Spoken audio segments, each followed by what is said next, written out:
Hello and welcome to Matt's Turn that comes every 5 months.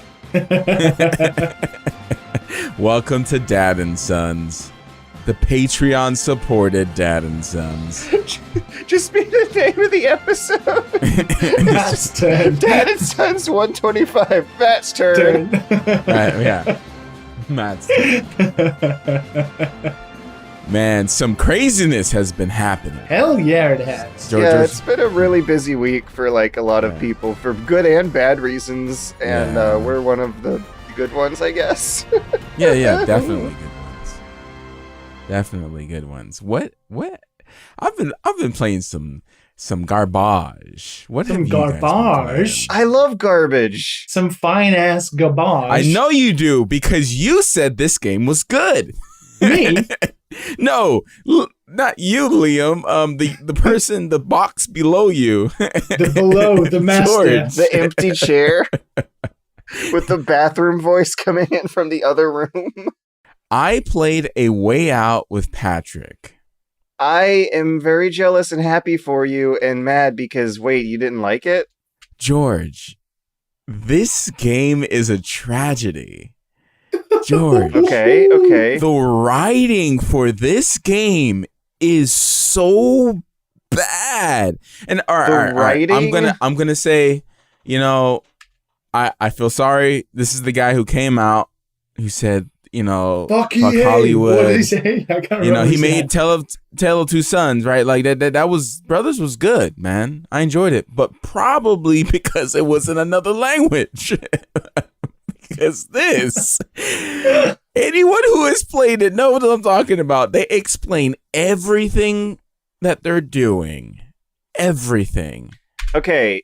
The gameplay is so just press X here, press X there. You're playing A Way Out. And it's a game from a couple years ago that made a little bit of a splash for a month or so. I think listeners who do not know might need a refresher though, because it's a little buried in the news at this point. This game did get some hype at the time from people like me who apparently have shitty, horrible taste. I'm really happy that you played it with Patrick. And we had a good time. Yeah. Yeah. Well, before. Okay, you know what? Let's just. We're halfway. We're halfway through, but yeah. Multiplayer David Cage game. Yes. You have a QuickTime cinematic story. Press the button and your characters walk their way through a movie adventure. Not as good as David. Friend. Uh-huh. That's debatable. And you are halfway through, and the game does get ridiculous and jump the shark in the second half. And I know what you're talking about. The writing is cheesy and bad in true David Cage quality, which is why it kind of surprises me that you're playing A Way Out for the writing.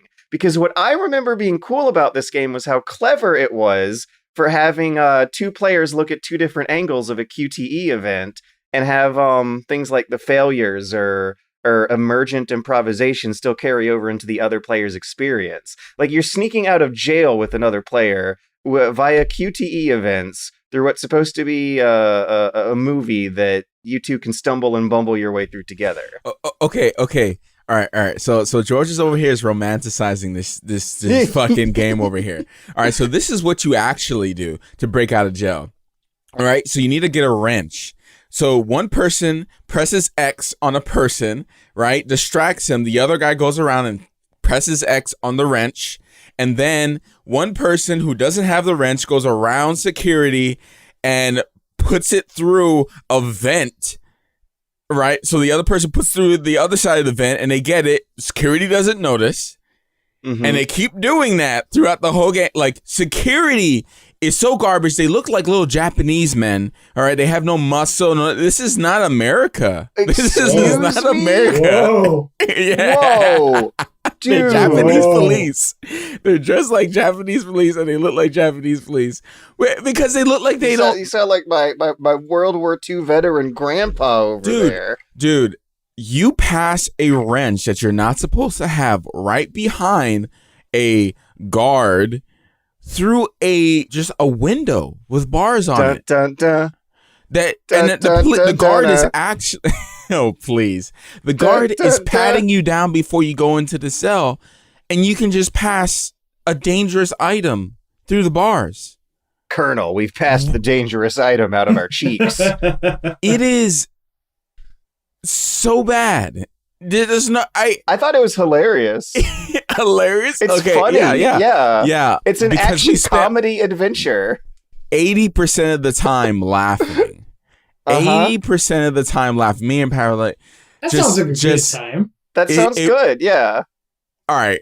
Yes, In true it's a David good time Cage, when you what have do you- somebody, but I'm not gonna recommend this game to someone who's just like, all right, a random person who probably doesn't laugh at games. Like, let's play a When way you out, play- and it's just like such a shitty experience. Did you play through all your favorite David Cage games with a completely flat face and just 100% morose attitude in the room? No. No. You got drunk with a friend. You stumbled and bumbled your way through fucking up QTs together. You giggled at the bad writing. What A Way Out does is bubble up the social positivity experience of a David Cage game up to the surface for an accessible player experience available to everyone. No, guys, $15 right now, okay? $15 on That's so cheap. I don't know, man, That's if a it's fast worth the food movie price, garbage man. meal. That's like a $5 game right there, man. That's like, it has to be below the booze. It has to be below the pack of beer that you're gonna buy. 2 beers. That's what, like 2 beers at a restaurant in the middle of the city that's not even that fancy. Oh my God. How long is it? It's supposed to be like 7 hours. Pat looked it up because we were like at hour 3, almost hour 4. We like escaped and everything, and there's like some after stuff, and we're like visiting family and stuff, and we're just like, okay, what how long we got left? I'm going to be intrigued to see if your opinion changes when you beat it, because it is 7 hours long. And one thing I was really surprised to see was that you get out of that jail very quickly. Mm-hmm. Like I played it over 2 sessions with Colin, and I was surprised to see that by the end of the first session we were out. Like we ended that first session at the cutscene where you're running down a hill and jump over a chasm. And I thought the whole game was going to be escaping. Yeah, from the jail. slow motion scenes, right? Oh my God! Oh, this is really serious. You hold the trigger. I hold the trigger. Oh, if you do it in unison, we'll catch each other. Oh, yeah. So cute. I will admit that I love garbage, and I will Yes. will love a game if it's got cool, quirky ideas through the technical jank. But I distinctively remember the netcode not catching him succeeding at a QTE, and me seeing a few frames of it fail, and then all of a sudden the characters corrected themselves and actually made it over the jump that they had just barely missed for a few frames before. Because apparently that.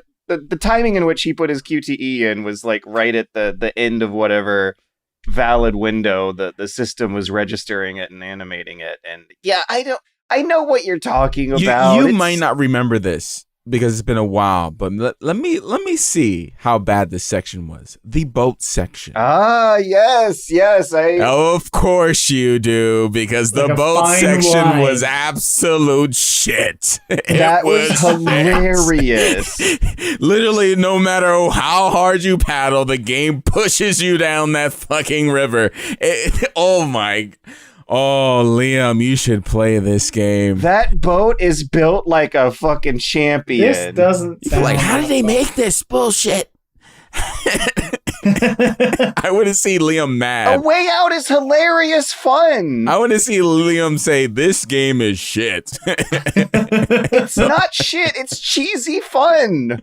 It is. All right. I'm not a big fan of cheesy fun. I'm definitely harping on this game, but I would say cheaper than 15, but if you have a friend that's willing to play a bad game with you, this is definitely a game to play. The writing will be bad. You will not see any saving grace. The writing is bad. It's got saving 100% bad. It's cute. No, it is not. David Cage cute. David Cage is cute sometimes, right? Except when he gets a little racist. But other than that, he's cute. This game is toddler shit. Like, this is not good writing. There's no magical black people. A Way Out is better writing than David Cage. In David Cage games, there's always a rape scene where a lady character with short hair gets in a shower and is assaulted on the way in or out. There's always a magical black person who gives your... You made it worse. You made David worse. Oh. There's the magical black shaman who's like a homeless person or a voodoo prince or something who helps you solve the case with mind-reading tarot powers. There's jump sharky moments at the end of the game where your character will have like matrix powers. This game, A Way Out, does all the good stuff from that and hides away the magical black people and the rape scenes and stuff. And I liked it. Dude. Even the jailbreaking didn't make any sense. Like, it doesn't have to make sense if it's cheesy fun. Yeah, I guess so. Like they climbed a shaft back to back using their legs. Yeah. And then they had to go way back down because they forgot the wrench. And then you had to do the wrench thing. And then they went all the way back up. It is the most ridiculous thing. They have never done it before. They should have died there. This should have been the end of the story.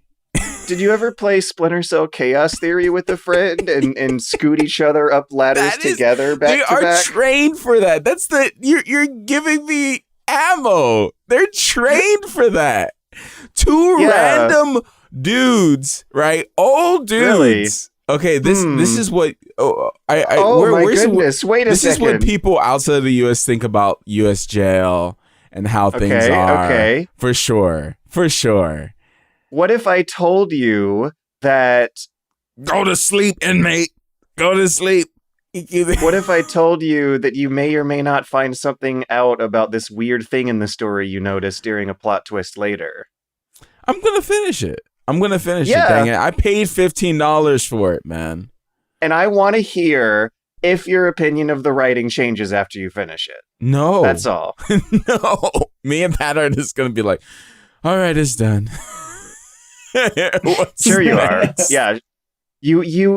I'm willing to bet though that some interesting stuff is going to be happening that you're going to want to talk about next week. It sounds like you got to finish it, Matt.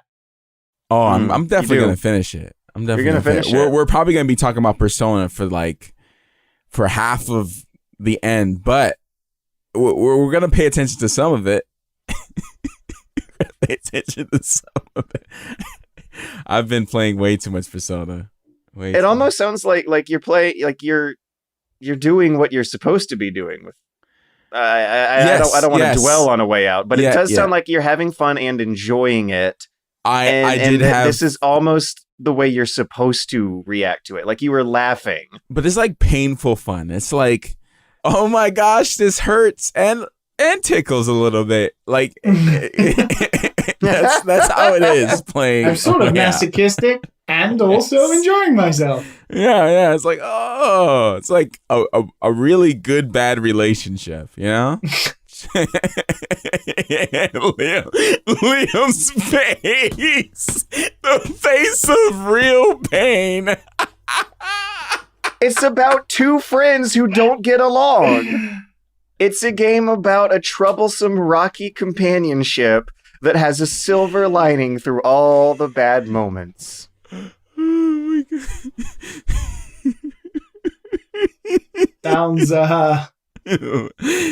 interesting, I guess. Liam will never play it now. I haven't got anybody to play it with anyway, so it doesn't matter. Certainly not going to play it by myself. At least it's short. At least it's 7 hours, which, these days I think is a godsend. These days is all you can ask for, right? That game was literally one of my highlights of that year, and my first reaction with it did sound a lot like yours. Oh my God, George, we gotta step it up, George. We gotta step you up into some actual good games, man. What do you mean? I've been playing all this Warzone, and it's a good game. Warzone is a poorly optimized, hacker-friendly. Oh, you hate Warzone now. amazing game. Oh, you're just taking some damning praise. No matter how much pain The it old puts bait you and through. switch. Oh, a hacker killed you. Like an obvious hacker killed you. Like, oh, okay, I'll go load up for another game. Oh, I'm loading low FPS. That's fine. It's fine. Oh, I have to load in my shaders every time I load in the game. Oh, okay, it's fine. It's fine. It's fine. It's Warzone. It's Warzone. It's fun. Oh, I crashed. It crashed my whole PC. It's fine. Warzone is so addicting. I hate it and love it at the same time. I don't know what the fuck they're doing over there for 100 gig download for a game. That is ridiculous. Somebody posted in the Discord that Dirt was like 120 gigabytes. And the updates are 30 gigs. I think they want you to have Call of Duty Modern Warfare 2019 Bobby Kotick's edition on your hard drive so that buy now button is always one button away for the free players. I think that's the conspiracy going on here. Because ever since I've had this game installed, I'm a lot more tempted. When I bought it, I still had to download it. It's like 50 gigs worth or something like that. At least it's not 100. That's so big. I think my total is like 200 gigs or something like that. It's ridiculous. When a game literally takes like 10% of your PC up, I think you've got a problem. Yeah, absolutely. Absolutely. That game is, I can't really explain to you why I have it on my hard drive. It's good. It's just a very, very high quality, refined version of a what is now an established, beloved subgenre of the RTS games. Like, it nails the tension of feeling super powerful when you're camping and super vulnerable when you're moving. That's the duality between those two mindsets is something that I found so compelling about Siege. And here in Warzone, it's bubbled up even further to the surface. I get all my kills when I'm camping and listening for footsteps and paying attention to angles. And I always die when I'm walking around out in the open. And it feels like there's a strategic layer to that. Call of Duty is such a lightning strike of getting an unlucky death that you feel like you can't do anything about. But here, it feels like I'm always, after I die, I'm always thinking over the past 10 seconds and being like, oh, that's where I made the bad choice. No, I mean, you just gotta aim better. I mean, you could get caught out. You could get caught out in the open and still kill people. You can, and you do, but I have a trick for you. This is gonna blow your mind. Are you ready, Matt? Camp? No.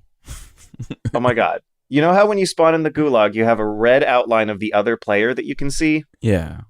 What if I told you 8 times out of 10, those players will run towards the direction that outline is pointed towards? Yeah. So what you want to do is start pre-aiming.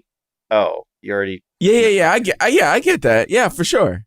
That's why you always see me aim down that way every time you see me do it. Yeah, but sometimes they don't go that way. And that's usually the smarter players. Because I will pop them quick. That's when you know. Like, you just have to establish dominance down one alleyway of the gulag, and then you start deducing their hiding spots by narrowing it down.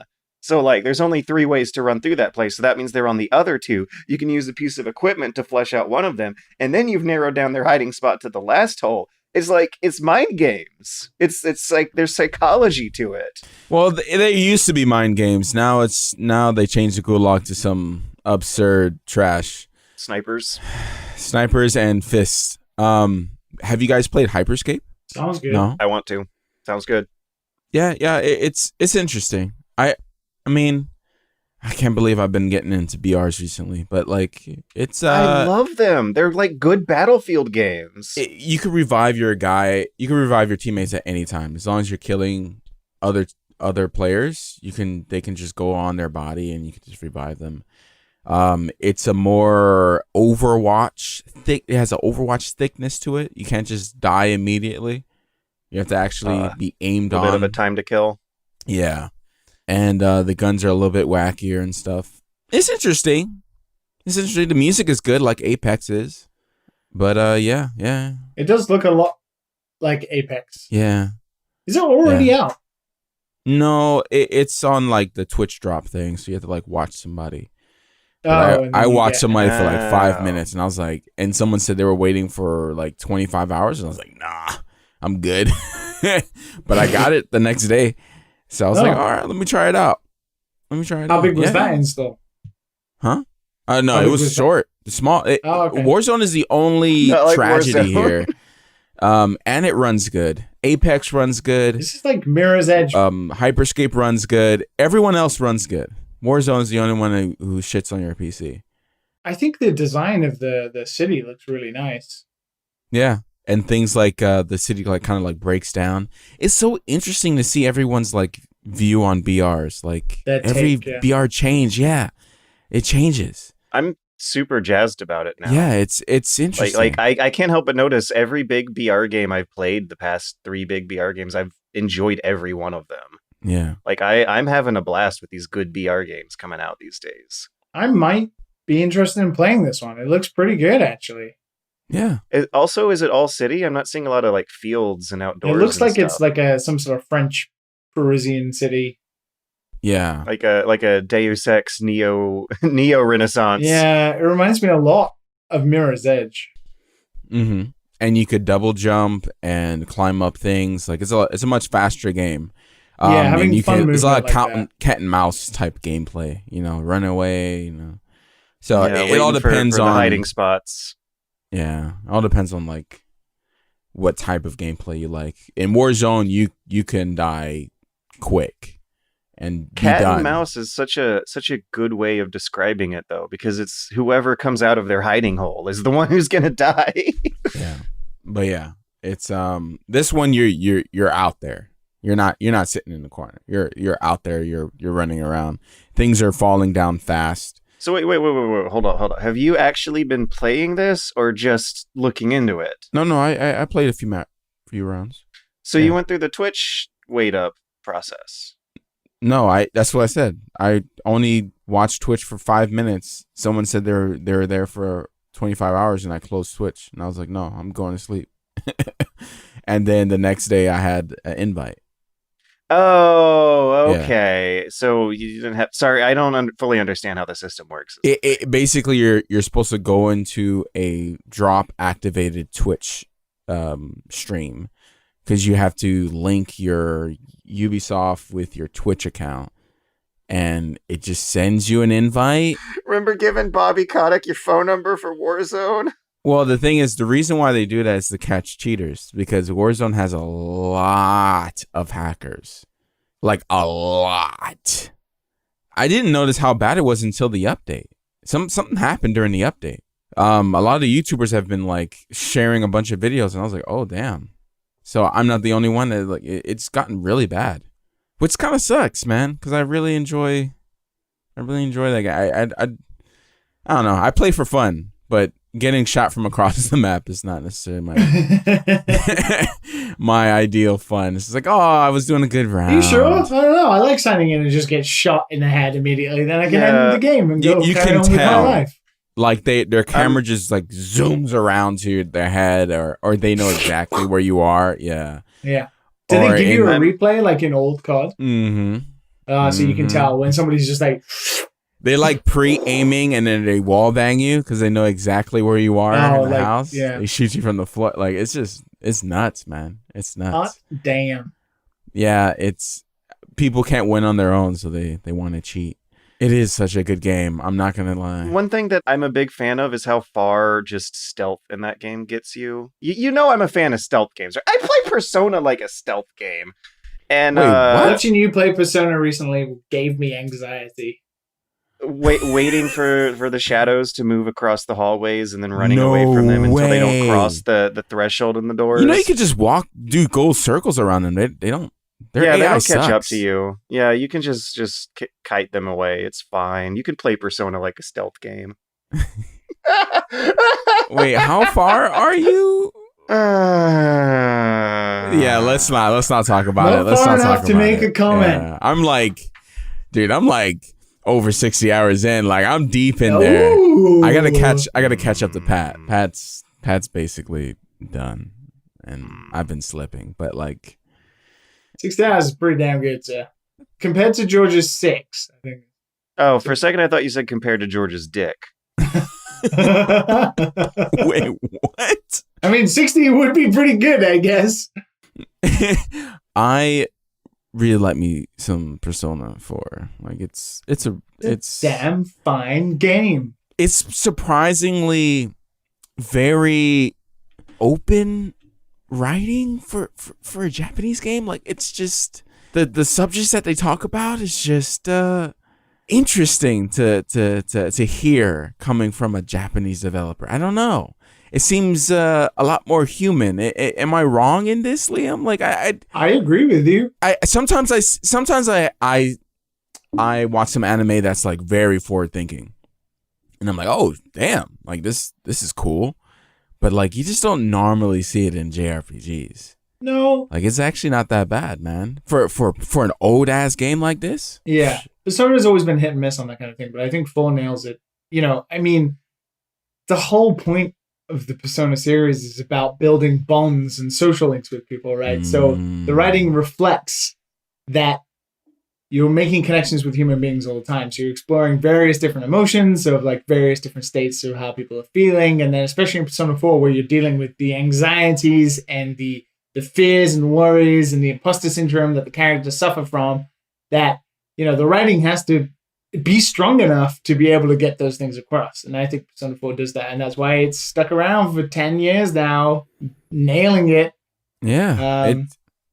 It's funny because I'm not going to play it again. Like, but I wanted to taste it again. Right. So I've just been listening to the OST for all like 3, 4, 5 over and over again. And that's so good. And like just watching YouTube videos of like people talking about, you know, the characters and the ending and just the burst of yellow that Persona 4 gives, and then the burst of blue that Persona 3 gives, and the burst of red that Persona 5 gives, just gives me good feeling. Those 3 games are fantastic games. 4 especially, 3 too. I definitely miss 5's like presentation, and their music and stuff, but like I don't know, man. 4 is consistent with just always being interesting. Always being interesting. The dungeons do get a little bit more creative later on too, which is good. I mean, not Persona 5 creative, but yeah, like at least they look a little different. Because they were like kind of basic for the first 3 runs. They're like, damn, man, this is how it is. Yeah. But, I mean, you gotta remember, it was a PlayStation 2 game. Like, it was a PlayStation 2 game. For a PS2 game, man, let me tell you, I'm having a blast. Is it perfect? No, but damn, it's definitely good. Let me tell you, I understand why people like Persona now. Hell fucking yeah. And that's what I was trying to achieve by playing and soaking so many hours and like really understand it. I think P5 I didn't really capture that, and I think P4 really put me there. Like I really understand why people like it. Yeah, Persona 4 Golden is definitely one of those. And now we pass it over to our other correspondent. How you feeling about Persona, George? I got stuck at a boss for skipping too many battles and not. Yes, told exactly. You that as soon as you said stealth best people, I was like, you're playing the game wrong. You can't ignore fighting enemies. You need to hit enemies in order to get their loot, in order to go back to the armor guy and sell him materials to make armor and weapons and stuff like that, to go back in. And also to like it's a process. Your personas, so you can fuse your personas and get stronger personas. Yeah. It's meant. Yeah, it's meant as a battle. It's not meant to just like, all right, I'm just going to go and beat it real quick. It's meant for it to be a little bit longer. That's why they tell you to go get out of the world and come back in. So you spend some time outside of there. And that's why dungeons are not so long. They're actually fairly short, So okay. Yeah, like we told you, we know you're not going to finish this strange. But I will take up the torch for you. I will take up the torch. I will finish this. Next week, I should probably be done. Maybe. Was it the first boss or the second boss? Second boss, I think. I don't know. Apparently, I'm not allowed to even say whose castle it is. I think it's the Yukiko bird phoenix. Boom. Oh, so it's the second one. Oh, the third. Wait, is it the third? I I can't don't remember the know. order. Chie, Yosuke. Whatever. What fucking ever. He's over it. So I assume you've not played any since you stream. Yo, George, if you think that's hard or annoying or whatever, just quit. You're not going to last the rest of the game because you're going to have to get your courage up. You're going to have to get all this stuff up. You have to get your social links up, or it's going to be significantly harder. Like you gotta put in your hours. This is life, man. Persona is a life simulator. All right. In order for you to learn skills, you got to read. You got to study. You got to spend time with friends. Like this is not God of War, you know? Like this is not like, oh, let me go in there and just like do stuff. No, man. no. Trying to grind up them life skills, bro. Dude, I just like I have a computer where I can press a button that will load up Persona 5 and require me to retry this boss battle enough times to get through it, and then click through 20 minutes of dialogue to get to some more action. Or I can press a button that loads up Call of Duty Warzone, and I'm like, I'm having fun and I'm entertained within 2 minutes. It's such a non-contest. I mean, you could apply that to anything in life, right? You can, and I'm like, I'm old and tired and fed up at this point, and I don't know. We know, George. We know. I don't know why I can't get hooked by that stuff like I used to. I seriously don't, and it's genuinely frustrating me. Like I just can't like zone out anymore and not feel that time go by. I feel every minute in a way that I didn't before. And in Persona, the minutes go by so uneventfully compared to a dumb American gaijin first-person shooter, that as much as I do want to get into it, and as much as I haven't really been offended by this stuff, I'm not sad that I died 2 times on a boss. I just like haven't felt the motivation to pick it up after getting stuck at this boss. And I used to not get so discouraged so fast. Play smaller games, man. Maybe you just reset. Like the Hunt Showdown. Oh, you actually got it. Yeah. I'm gonna so try tell to me get about it, into because it. I was actually thinking about it. I was watching a few videos after he mentioned it. Yeah, for those who, everyone. For everyone, Matt and I have been playing Warzone with a new internet friend named Ali, who's recommending us this game called The Hunt Showdown. He really wants us to get into The Hunt Showdown, which is... Yeah, so I'm also kind of interested in this, because I saw it was $20. And I had already, when it launched, was slightly interested. So, The Hunt Showdown is a almost photorealistic style first-person shooter survival bounty hunting game where 5 teams of 2 or 3 players are competing to hunt down some supernatural Lovecraft swamp monsters hidden out in the bayou. The game has an American Deep South setting. You play as cowboy-type characters in the mid to late 1800s in the swamps in Louisiana. It is, the style and the setting are like super duper my jam.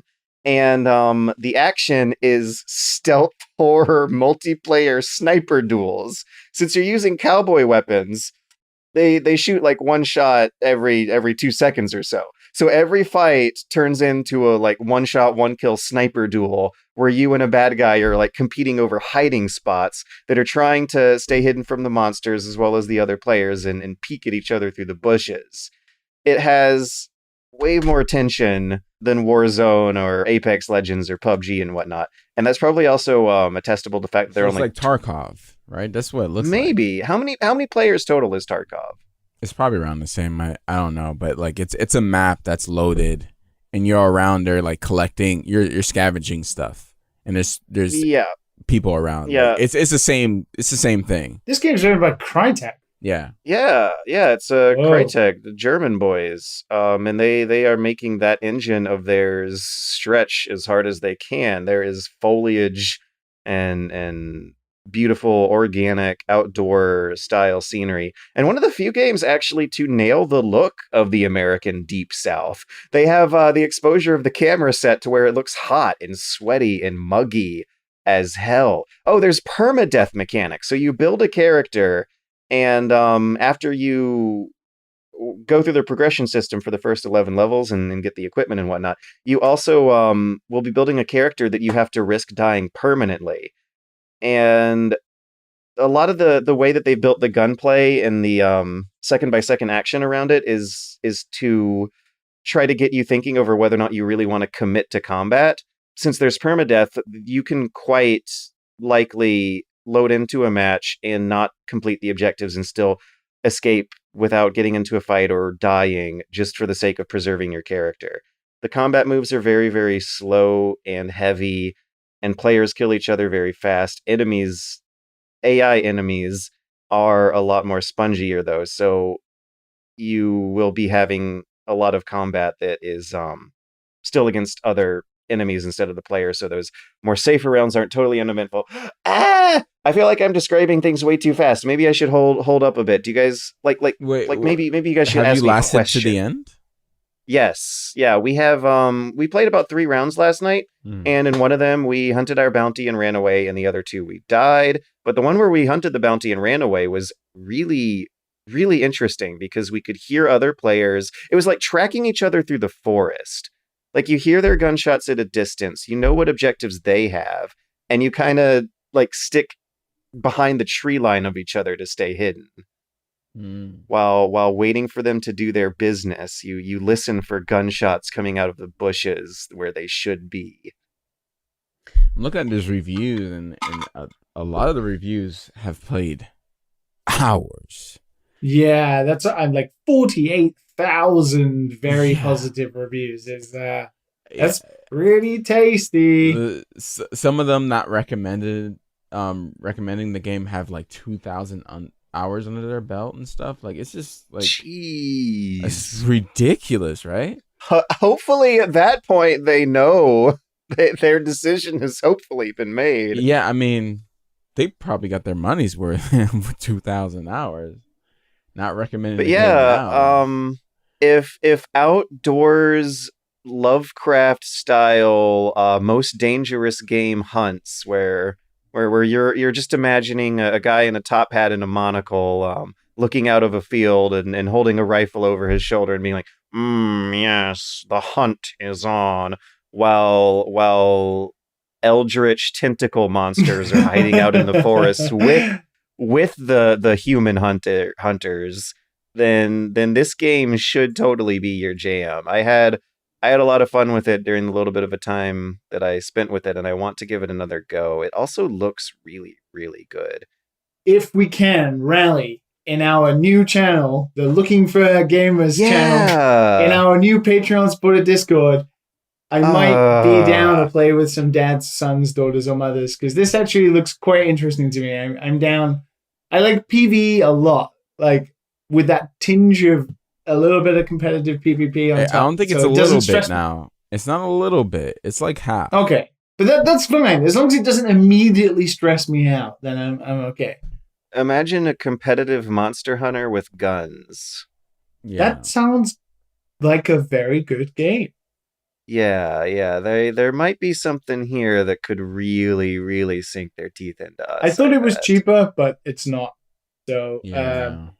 But I'm still kind of tempted. But yeah, we have our new gamer Discord set up. We do indeed. So if you like playing games and potentially playing games with us or fellow gamers, fellow dad gamers, sign up to the Patreon, $5 tier, www.patreon.com/dadandsons. I saw them playing Smash Brothers in there earlier. They were playing Animal Crossing together too. It's adorable. They just organically set that up without us. Adorable. We're not needed. We're just a vessel with which people come together. We didn't even ask. No, it was very spontaneous. Speaking of spontaneous, I bought a game today on Steam that I saw 3 screenshots of and a GIF, and I immediately was like, I want me some of that. Yeah. It's a game that came out, I think it's either yesterday or today. It's $5, and it's called RITE, like a ritual. RITE. RITE. And it's very pretty, although the environments get very repetitive. It's a lot of like brick tile, 2D sort of typical stuff. But the way the GIF sold me was that the look of the platforming in it, so it's kind of like a Celeste Meat Boy style platformer. Oh no. With like that kind of, Twitch control feel. And the GIF looks so tight, like the way the character was moving and everything was set up. I immediately got it. And it kind of lives up to it. I've been playing it, played it for a couple of hours today. Got maybe halfway through, I think. There's like 4 different areas, and then in those areas, there's like 20 levels. And it snaps you between each one. There's not really a story. There's no cutscenes. There's no nothing. It's just pure platforming gameplay. And it's good fun. And it looks pretty. It is pure platforming. Like, I'm looking at these stages, and that's a no for me, dog. Holy. The feel of it is why. Like, the GIF is what sold me, because you could see in the GIF how the controls felt, and it is like, see how it feels, like Meat Boy squishiness. But it doesn't. It's not like up to that kind of level, and it's not Celeste level, but it's definitely for $5. Like, well, for me it's 500 yen. Like, I played like 3-4 hours of it now, trying to get through it. Like, it's good fun. It's not too difficult, and when you get things right, it does feel really good. It gets you into that flow state that video games are meant to get you in. But it is just pure platforming. Would you say that this game has the right feel for you? I would say you should shut up. Would you say that you found the right game for? Oh, that's the same exact thing I just said. I think it is well within my right to tell you to be quiet.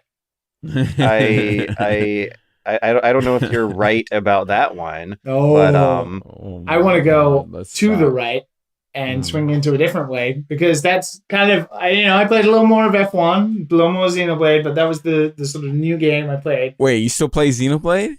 You still play that? You still close to the end? You still edging there? No, it's not Persona 4 60 hours in. Don't. It's the Liam. At least I'm still playing it. If it takes like 10 episodes or 20 episodes, at least it gets done. He's just staying on the edge for weeks at a time. Yeah. You get all the way up to the end and then hold it. So I turned 30, guys. I'm an old man now. Oh, you're past the edge 5th, now. right? Yeah, I turned 30 on the 5th of July. And for my 30th, my partner and I agreed that we got a new apartment now, and we never bought anything nice for ourselves and anything. That maybe it's time we invested in a really big fucking TV. Oh no, you're a real couple now. Wait. Did you go in and then you had the salesperson come up to you speaking in Japanese or something? Oh yeah. No. We did it all online. So research for a while. Obviously, Japan has limited brands and stuff, but we went with an LG. It's 4K. It's got HDR. It's fucking beautiful. OLED. So you can comment on it now on HDR. Yeah, I'm not going to very specifically go into whether I know what the difference is, because I don't. But it looks great, and so I played 2 games on it so far, and then most of the time I've just been watching TV, which I'll get to in a minute. But the first game I booted up was, of course, The Last of Us 2, because I've been playing it recently. I wanted to see how that sweet HDR is going to look on my new 50-inch 4K TV. And it looked great. Of course it did. But then I noticed it had like motion blur smoothing on. And I was like, oh, what is this? And then it took me ages to go through all the Japanese settings to find out what the hell that was. Right. Turn that off, looked great. Shame, because The Last of Us is in 30 frames per second, so it wasn't that great. Anyway, it looked great. What? And then I was like, yeah, let's put fucking Xenoblade Chronicles up in this huge 50-inch for a good 5 minutes, right? It's going to stretch you played it on the podcast. Blurry pixel for an hour, actually, Matt. I'll have you know. But I blew that sucker up. Oh my God. Apart from maybe actual Nintendo games, I'm not really sure how good Switch games look on big TVs, because Xenoblade Chronicles was great. Ooh, it was a little rough. It's like the best worst good looking game ever made.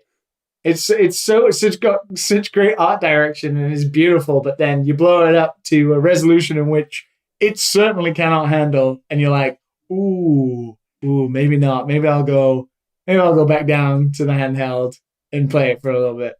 So did that. But the best thing I experienced this week with it, obviously, signed up to Netflix Ultra HD to get that 4K sweet goodness, and I finished watching season 3 of Dark.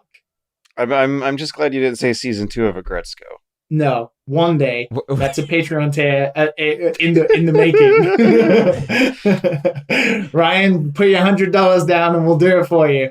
Oh my God. Oh. No, I finished watching Dark season 3. And I'm going to put it out there. I think Dark is possibly my favorite TV show ever. Ever? Ever. I gotta get on that season 2 game, man.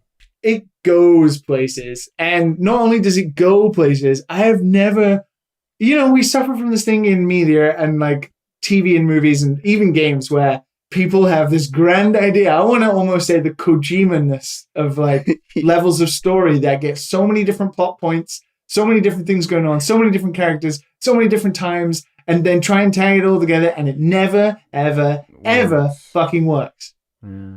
Somehow, in Dark, not only are they able to keep you going, sometimes you need to check and reference, but for the most part, keep you in the loop of what's happening, unintended, and be so complicated and convoluted, and then end so neat and tidily. It's very impressive. German efficiency, for sure. Because holy damn, that show is magnificent. Like, I'm bowing, like, bravo to the people who made that TV show. That is a wonderful TV show. And it is gorgeous on a big TV. So I had a wild week of just sitting down watching really ominous German TV, and it was beautiful. But you watched a dub, so your opinion is invalid, right? I did not. I watched in German. How dare you? How dare you? What is with this current little glut of German language Netflix shows coming out? I don't know, because I haven't seen any others. I just know that Dark is amazing. There was one that I watched with a girlfriend a year ago called How to Sell Drugs Online Fast on of Netflix. course, you There was also of German all people language. is watching that. It's a coming of age comedy drama about teenagers getting into silly hijinks. Yay. Well, it was German. How often do you see German language stuff? I mean, I don't know. Here in America, you see Spanish language stuff. You see. Watch Dark, and then you'll find out. Okay. God damn. Dark is very good. I want to watch Dark. It's so good. When is the last time you finished the show, George? I guess. Not to put you on the spot or anything. Was it BoJack? Haven't we gone through this? Wait, you didn't finish BoJack. It doesn't matter if I didn't do the last 2 episodes. Yes, it does. That technically counts. You didn't finish it. This is why I don't like racing games. If you go 90% of the way through the race, shouldn't that still count for something? No, you don't get a participation trophy. What the hell? How were you raised? You were raised like that, huh, George? On an like, hourly rate? Mom always like, oh, you did good, George. You did good. I was raised to get paid by the hour, not the season. I don't know what kind of horribly disadvantageous scam you've signed up for. But see, I'm aware of the system is the difference. Paid by the hour and not the what? The season? Yeah. Well, if you get paid by the hour and you leave before your shift is done, you still get fired, George. But you still get paid for the hour. But you're fired. You have no longer have a job. I feel like this analogy's gone out of the window now. I feel like it's respecting time. Let's go right? deeper. And BoJack was respecting your time. You really liked BoJack. It's a surprise. It was a surprise. To hear that you still haven't finished it because you really enjoyed it. I tried to go back through the last 2 episodes, and when I was watching the last one I left off at for a recap, I just got so sad that BoJack was fucking everything up that I almost didn't want to watch. Or actually, I guess what happened is that I did indeed not want to watch him go through the whatever horrible train wreck he's going to set himself up for those last 2 episodes. It's when he does that interview. Whoa. In the beginning. Whoa. Let's pause. The episode has. No, George. No, none of that. None of that spoiling. Don't spoil. You asked. Yeah, but don't. If you want to know, don't spoil then I should be able to explain. Everybody. What are you doing? It's not even a big spoiler. Right, it's just saying that. All right, I'll see you guys in a minute. You've already watched it. Let me know when you're done. I wouldn't even be spoiling it for you. Matt. Wait. Oh, I thought you were. No, I thought you were gonna spoil it. I don't want to hear anything about the last season. Nothing. So wait, have you not seen the last season? No, I've been savoring it. Then what do you like? Oh my god! Oh fucking K! Okay, I'm so sorry that I'm in super duper trouble all the time and going to Dad and Son's jail because I didn't finish the last 2 episodes of BoJack. And Mr. Matt, I watch and finish everything over here and just take big fat dumps all over George. Didn't even finish the last season of BoJack. No. I finish everything, George. BoJack, apparently. I'm savoring, man. Yeah. Well, but now you've given George that excuse, Matt. You don't realize that in a couple of months, George is going to be like, "Hey, did you finish that?" He's going to be like, "No, I'm savoring it." What? And I could just watch it right now. And then what are you gonna do? He's not gonna watch it. If I watch BoJack right now, he's not gonna watch BoJack. And I could be like, "Oh, are you savoring it now?" I can't even talk about it because you're going to cut me off for spoilers because you're also going to say that I'm not in it to win it because I didn't finish it. I don't want to hear the spoilers. I don't want to hear the spoilers. Yeah. Oh no, that's fine. We can move on. Now that we've just established that you actually didn't finish BoJack either, and that I actually am farther into it than you did, that's fine. We can go. Oh god, my phone's ringing. Everything's going to shit. I think pest control's at the door.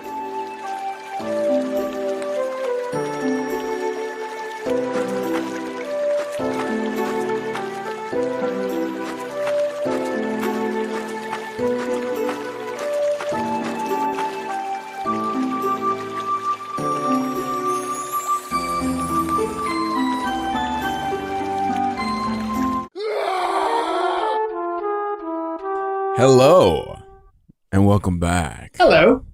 So during the break, I was while George was doing his continual pee break, I found newsworthy on the internet. Matt, check the host only channel to see what I just posted. So a little bit of background for the story is that there's supposedly some sort of game that just got released on the Japanese eShop stole Zelda's music. And just straight up had Zelda's Lullaby in their game. But then it goes a little deeper in this Kotaku article about it, where the game is so bad.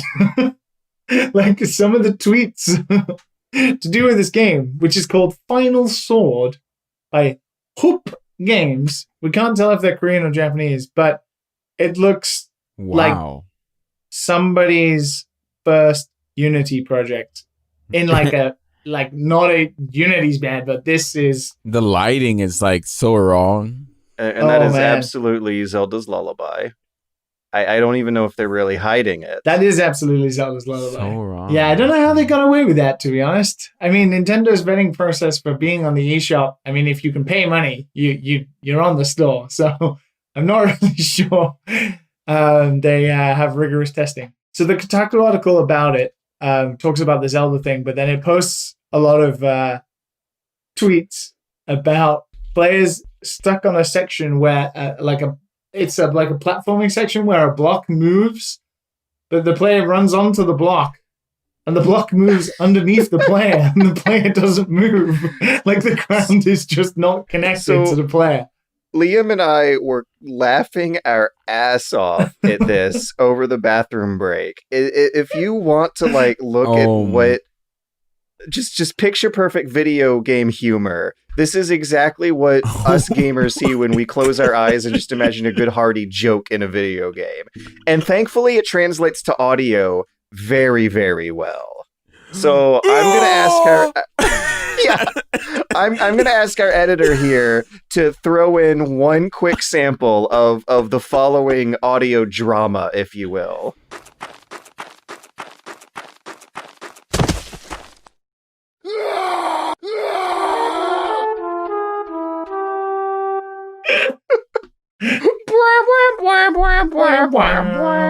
Game over.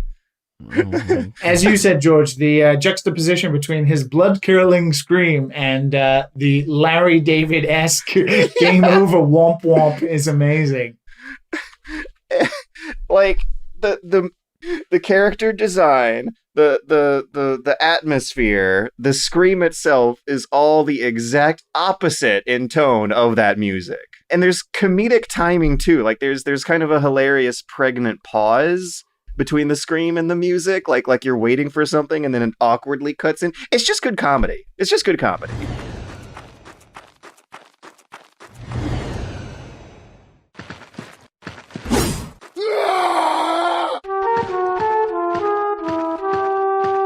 Fair play to the guys who released this game. If they made some money off this, I mean, but good job. But wasn't it play tested? No, I mean, probably of course not. Seems not. But it's not like on Steam. It was on the eShop, right? It was on the eShop and it's on the Apple Store in Korea as well. The plot deepens. The quote in the article says that Hup Games, Final Swords developers, told Automaton that they had purchased the background music mistakenly thinking they had the license to use it and did not intend to violate the copyright. Hup Games added that it's explained the issue to Nintendo and is switching out the problematic score for a different one so the game can be re-released. So it looks like it got pulled off the store as well. These boys don't know how to make games, man.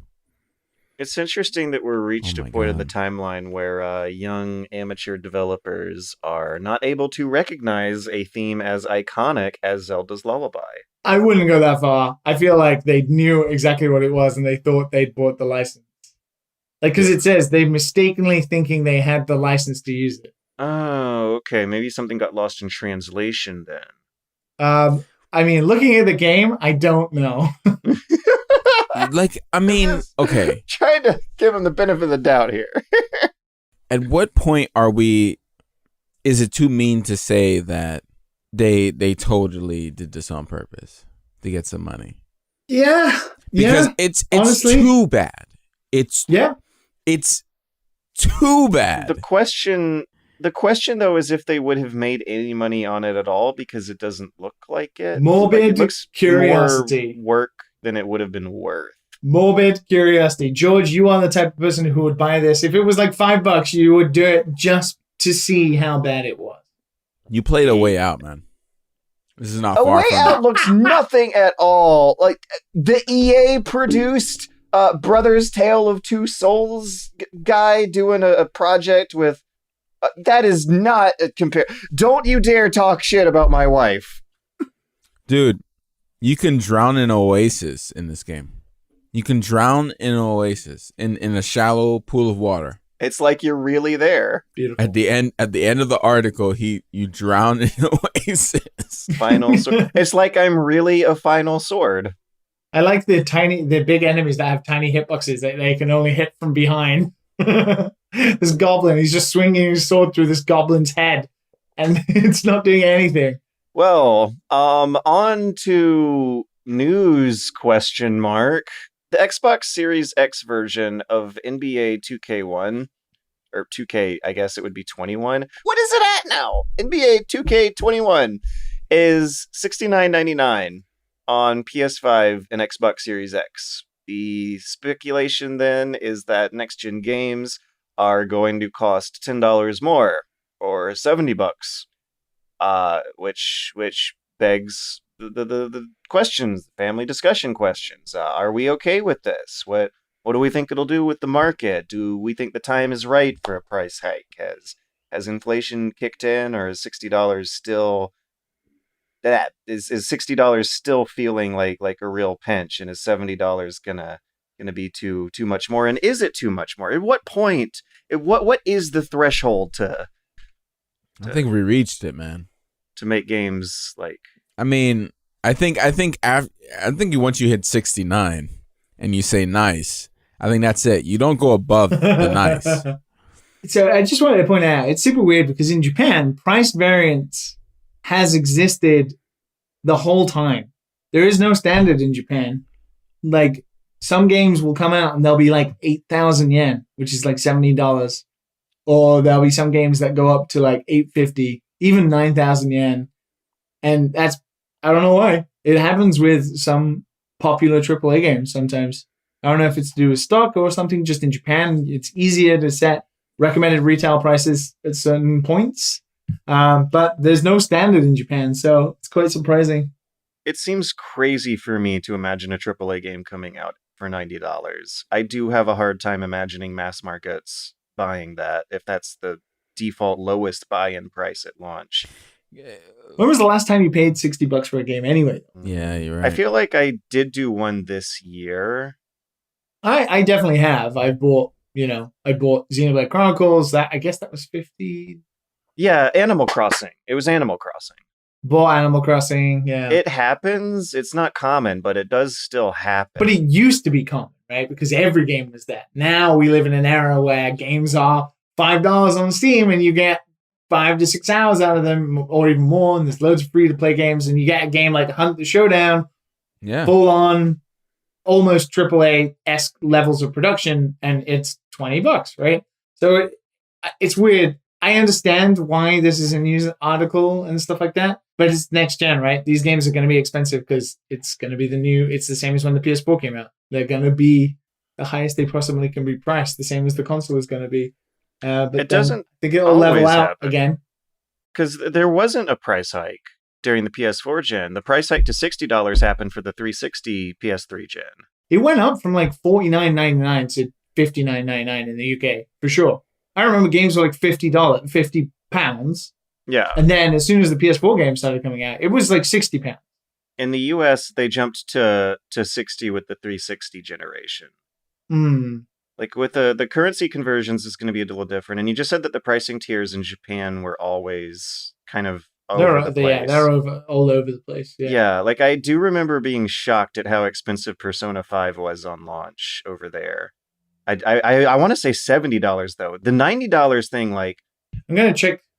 Like I know that's true. Like I've seen it with my face. It's just so hard to imagine customers in the West doing that, like being okay with a $90 release. There's so much griping that you hear, even on this very podcast itself, over a $60 release. That it's surprising for me to think that there's a place in the world where $90 AAA releases are accepted as normal. I don't. $70 seems like a lot. It does seem like it, but it does seem like a lot. Like especially with what's going on right now, it's just like I don't know if people are going to be in the mood to spend $70 as much as they're like. Used For example, to. The Last of Us in Japan is 7,590 yen. 75, 76. Yeah, that's a lot. That's $70. That is hard already for me to picture right now at the $60 standard in the West. Yeah, Ghost of Tsushima is also 7,590, so it's $70 in Japan. But yeah, in some parts, on some Amazon, it's like 8,000 yen in some areas. The element to this is that I am older now, and I am also aware that video games release more expensively in other parts of the world and also other eras in history. But you also don't spend that much money that often anymore. And it's been a long, long time since the last price hike in the West. And that Xbox 360 PS3 jumped to $60 I was talking to you about was 15 years ago. And with the way inflation works, that does seem kind of right in line for a $10 price jump over 10 years later. That seems less offensive to me than I initially thought it would. And so then I actually looked up an inflation calculator. Way back in 2006, before the coronavirus, before Trump, before Gamergate, before Benghazi, before Obama and the recession and the housing market bubble, $60 from 2006 is apparently now worth $78.77 according to usinflationcalculator.com. So whatever you were being paid by your boss in 2006 for, you should be making $18 more an hour. Yeah, okay. Yeah, somehow I doubt that's actually how that math would work. But yeah, whatever you were being paid for by your boss should now amount to an appropriately equal quantity for those $60 games from 2006 to now feel like $78.77 in 2020. So next-gen games are going to be they're speculated, at least according to this 2K21 listing, as $70, and I want to jump out on a limb and say that people are going to complain, but it's probably going to be fine. Yeah. I think it'll be fine, and it almost balances itself out, the fact that we don't have to pay that for games anymore, really, in terms of like the general industry. You know, Steam Summer Sale is on right now. But that's for PC, though. That's for PC. Yeah, but even then, you still got, the big PSN. Like, it's funny because over the years, PSN and, Xbox and even Nintendo Switch Online, like the eShop, have started to try and have sales that match those prices quite frequently, where it's like $10 to $20 for, games like Slay the Spire or whatever, that level of high-ranking indie game or something. Still, on Nintendo, you're going to get games that are going to be priced really high. That's just how they do it. It seems to be a policy with Nintendo. And Mario's always going to be $60. Yeah, Mario games are always going to be $60. Yeah, digital downloads being cheaper would be nice right now, but I don't think that's going to happen. Do you remember when they used to be more man. expensive than actual physical versions of the game? That was crazy. They've never standardized the digital downloads being cheaper or more expensive. Because they don't have to. And that's what I think is going to break my heart a little bit, is seeing a $70 download for some. I do actually regret the $60 Animal Crossing purchase. That I don't know if there was enough content and hours there for. No, there is. $60. It's just you have to grind. You got to get there. I played for 100 hours. I definitely think I got my dollars worth. You gotta grind it. You gotta grind it, like in the club, George. Gross. But there's coronavirus all over everyone's butts. That's the price you pay. Do you think that $75 to $90 game releases could be a thing in America? Is that something that this country could get away with? I mean, going to the store and buying 2 games is going to cost you over $150 now. That's a lot of gasoline. That's a lot of groceries. Yeah, that's a chunk of the monthly rent. 3 tanks right there. At least 3 tanks of gas for 2 games that might be just okay. You might have to grind to make them not okay. Yeah, exactly. You're going to have to be extremely sure you want that game. How high do you think they could go conceivably? If we were AAA marketers setting the price for our studio's hot new releases, how high, if you were an evil bastard, do you think you could set it to and still push like 1 million units? I think the world would change before it hits like 99. 99, you think? I feel like we can't go over 99 without like significant changes in the world first. Without riots in the streets. Yeah, like something will change. You could only do it if you were a big studio, like Rockstar or something like that. Only Rockstar could turn up and be like, GTA 6 is coming, and it's going to cost $99.99. Because if you had maybe, I want to say, I don't know, maybe an Ubisoft game, if Ubisoft came out and was like, Watch Dogs 3 is going to be $99, everybody would be like, nobody's going to buy that. What are you talking about? ain't buying your Some, shit. Watch The new Dogs Assassin's 3. Creed game, $99. No one's gonna buy that. But if you had a big, I don't know, Cyberpunk, maybe. Whew. Maybe. I'll spend it. There you go. I'll spend it. Scientific point proven. Do I get some extra dicks? The articles do note that compared to NBA 2K21, Cyberpunk is actually giving people a better deal since their console version is going to be cross-gen compatible. That is pretty cool, and I can't wait for more games to do that. NBA 2K21 is not going to have a cross-compatible version unless you pay up for the $99 one. Oh my god! Holy shit!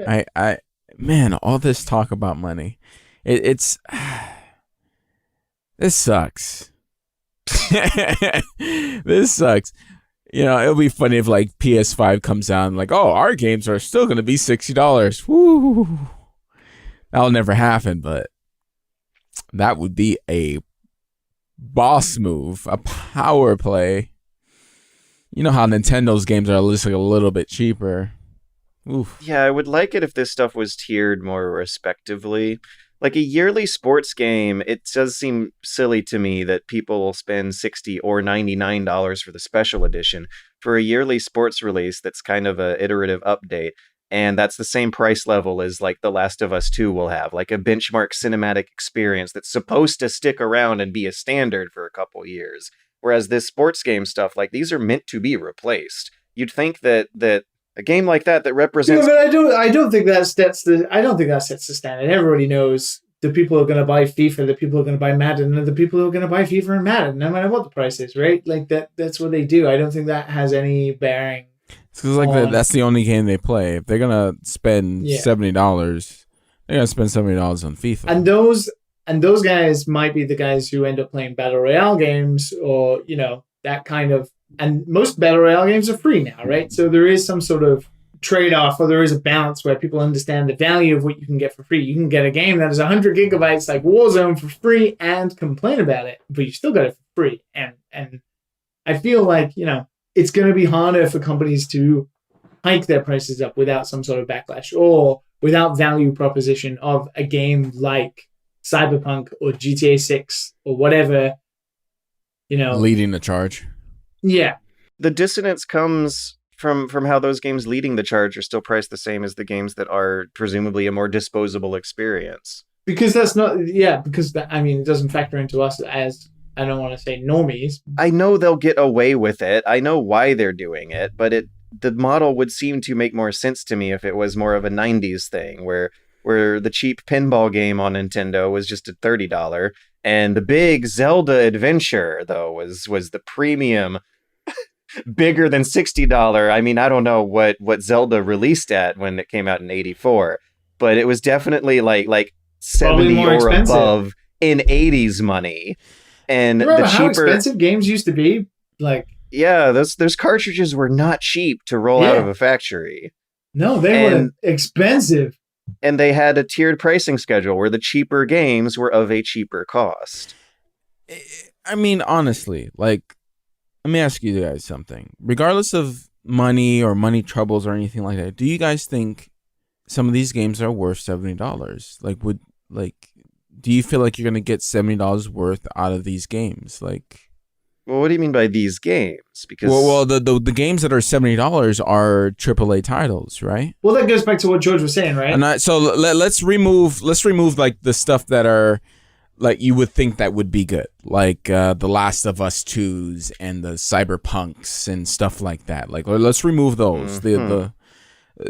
What about the ones that you don't know much about and stuff? Like, taking a chance, like the Death Strandings. Maybe you can kind of put Death Stranding in that category too.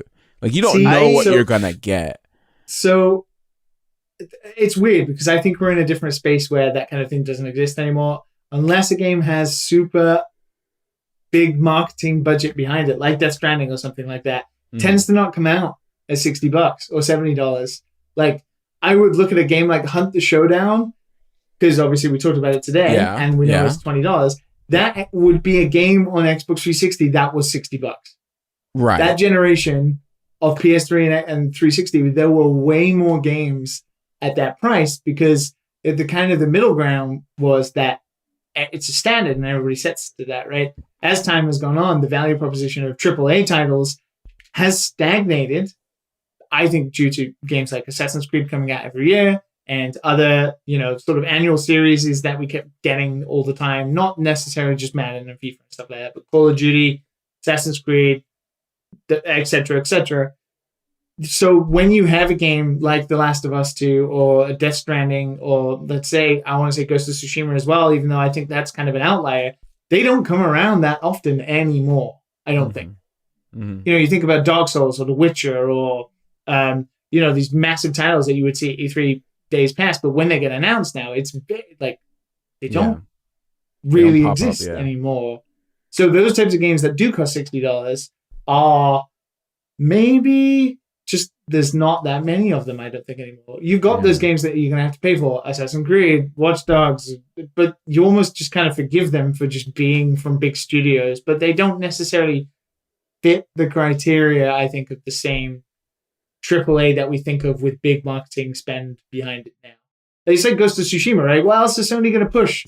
The first Dead Space or Lost Planet. I'm trying to look through some stuff because there's definitely stuff that fit that they're not well known. Would you pay $60 for Devil May Cry 5? I rented it, and I think it was worth a rent. I could see it. I can see it on both your faces. Even saying that right now, you're kind of like, is that a $60 game? But like, Xbox 360, PS3 generation, you'd be like, oh, absolutely. I think me and George both like saving, like I say George more than me, but saving money. Right, so renting was perfectly like just in that line. Like for Cyberpunk, hopefully it's good. For Cyberpunk, I will definitely pay for. I'll pay the full price tag because I just know I'm going by faith that they're gonna make something decent and I'm gonna enjoy $60 worth or $70 worth or whatever like that. But like if it's a game that I don't know for sure, like a Dragon Quest, like I don't know if I'm gonna like that game. Yes, and I think that's the thing, right? It's like there are some games because of the marketing push that they feel like the value proposition is higher. Like the Ghost of Tsushima, for some reason, is made by not a massive AAA. You wouldn't say Sucker Punch are like a renowned AAA developer, right? Right. They made Infamous or whatever prior, but like, because of the marketing push behind Ghost of Tsushima right now and Sony pushing it, it feels like that game is the next big thing. Like that is the next AAA title of this year. We got Cyberpunk coming later, but before that was maybe Final Fantasy and Last of Us 2, right? But now in this summer blockbuster, there's nothing around that is like matching up to the sort of the levels of Ghost of Tsushima. So it's like, I don't think we have the same sort of AAA rotations we used to have. And now because so many studios can just split their teams off and make lots of smaller games for $20 or whatever, they can go and do that. And they do that. The more I think about it, the more I just don't like $60 in general and kind of wish that there were more diverse prices across all the products and the projects. But there are. It's weird. It's weird because that's what I would disagree with you. I'm looking at literally a Super Nintendo advert from 1992 from Toys R Us, and Street Fighter Alpha 2, Donkey Kong Country 3, NBA Hang Time, and Ultimate Mortal Kombat 3 are all $69.99. What? I remember the Dreamcast being like, how much was the Dreamcast when it first came out? Was it like $400, $500? It was the Dreamcast was actually one of the cheaper ones, but was it? But the games were $50. The games were $50. I distinctively remember $50 Dreamcast games. Yeah. But this is the thing. The point is that, this price range of, I want to say 50 to 70 has always been around. But we live in an era now where if you don't have money, you can boot up Steam or PSN, and there is almost guaranteed to be some sort of sale on where games that traditionally would have been over $50, Hunt the Showdown is the one I'm going to keep using, is now not that price. It's $20. And you could play Hunt the Showdown for, as Matt saw with the reviews, like thousands of hours. Right? And it's online and you're playing with people all the time. I don't know. I feel like we live in a better space now. I think that price is appropriate though, because the regular price is $40. That's usually what you see for a game that is like multiplayer only. You make your own experience type game. $40. It's not bad to ask for. Sometimes you get it's always going to be between 20 and 40 for those types of games. And of course, the hunt looks good, so they spent time on it. You're still gonna remember, right? I think obviously these companies make shit tons of money. Yeah, but you're still gonna make your money back, right? And these games, especially AAA games or AA games at that level, they cost millions to hundreds of millions of dollars, right? Something like Bloodborne might not have made the money back. That I would argue a game like that probably made way more than they expected, and it did probably make its money back. But you got to look at games like, I want to say Assassin's Creed, right? Millions of people are going to buy them, but it's not millions more. I would like to know how much, like, for example, a game like Resident Evil 2, which sold infinitely more than it was supposed to, sold versus Assassin's Creed, whatever the Odyssey or whatever the game was at the time that came out in that same year, and the team size difference between them, even though Capcom's a massive company, like, I imagine the team size is massively different, and that Capcom made probably more profit, but they don't have as many fingers in all of the pies as Ubisoft does around the world. So I don't know. A lot of games make their money back, but then thousands of games, no matter what they're priced at, do not make their money back. Dreamcast was priced at $199 US. Oh, okay, That's good. I thought it was way more. I remember specifically in Toys R Us or Walmart and seeing this glass case of the Dreamcast and wanting it so bad, and seeing the price tag just being just like something I would never be able to save up and get. Here's an advert for the Nintendo 64, which was also $199. Mm-hmm. But then you've got a Mortal Kombat Trilogy for $74.99. Wow. Oh, the trilogy though. That's not bad. Okay, the trilogy though. I don't know. $75 for anything is. But then you got the Game Boy games, and Game Boy was like $49.99. Yeah, yeah. When you think about it, like, what can $70 do? Like, I can fill up my gas tank. I got a hybrid. $44. $44 to $50, right? Like, how worth it is this game, you know? Yeah. And this is the thing, is like, how do we ever justify what the value proposition is? It's like George saying about cinematic masterpiece in The Last of Us compared to somebody who buys the latest edition of FIFA. Yeah, that person might spend 1,000 hours playing FIFA throughout that year. Depends on person to person. And easily make that money like worthwhile, and they've had great fun doing it. But then somebody who plays The Last of Us for 30 hours has a great time, but that's it. You know, unless they play it again, which they're not likely to do. Yeah. That's it. You were mentioning earlier about how diverse prices are actually, and how they do get really, really low. And that's totally right, because in my mind, the example that I keep going back of is that $60 Animal Crossing. It does make so little sense to me that Animal Crossing New Horizons is the same price as Final Fantasy VII Remake. Mm-hmm. But I spent 100 hours playing one of them, and I spent 35 hours playing the other. And I enjoyed both of them probably as much as I did the other. So it goes back to that thing, is like, how do you decide? See, and that's the difference, because it depends on the player. For me, I understand what George is talking about, and this is the reason why I didn't buy it.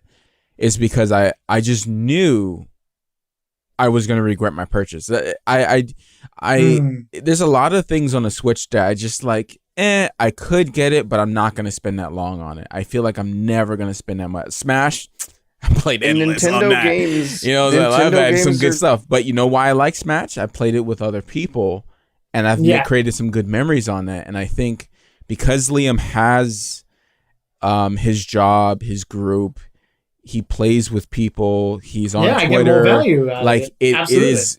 It like his experience with Animal Crossing is significantly different than what me and George would get from it. Yeah, absolutely. So it is going to depend on the person, I guess, which kind of invalidates a lot of conversation we just had. But like, it does depend on the person. But yeah, it's exactly the same, right? If I bought Hunt the Showdown for $20, and I didn't play with anybody, and I played it for 3 hours and thought, this is pretty good, but I don't have anybody to play with. Yeah. And put it down. My money was not well spent. Yeah. So what do you do for something like Resident Evil 3? that for whatever is there is very high production, like super duper high quality, but is just a 7-hour campaign. But how high quality is that 7-hour campaign, right? Right? It goes back to, if The Last of Us is a 30-hour masterpiece epic and it deserves the $70, how does it match up to somebody who plays 1,000 hours of FIFA, right? That, you know, I don't know. It's quality versus quantity. And if the Resident Evil campaign is of a high quality for 7 hours, then it sort of matches up with that. I think it is expensive, and I think 7 hours is, I mean, for me, it's perfect, right? I complain about games being too long all the time. But yeah, 16 hours maybe does sting a little bit. But then you think about Resident Evil 2, how much more hours did you realistically play of that? Maybe double? Maybe, but you played the same game twice. If I was God, I would make it so that all games are sold by the amount of hours that every individual player who purchases it at that moment is going to get out of it, multiplied by their relative production values. I miss demos, man.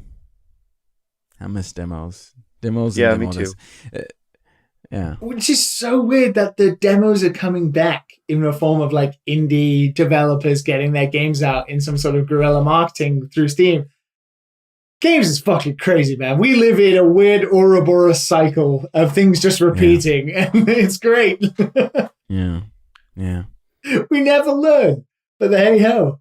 Yeah, every 5 years we have a conversation about what the price should be. Every 5 years we have a conversation about whether or not violence is good or bad. Every 5 years we have a conversation about whatever we had a conversation of 5 years before.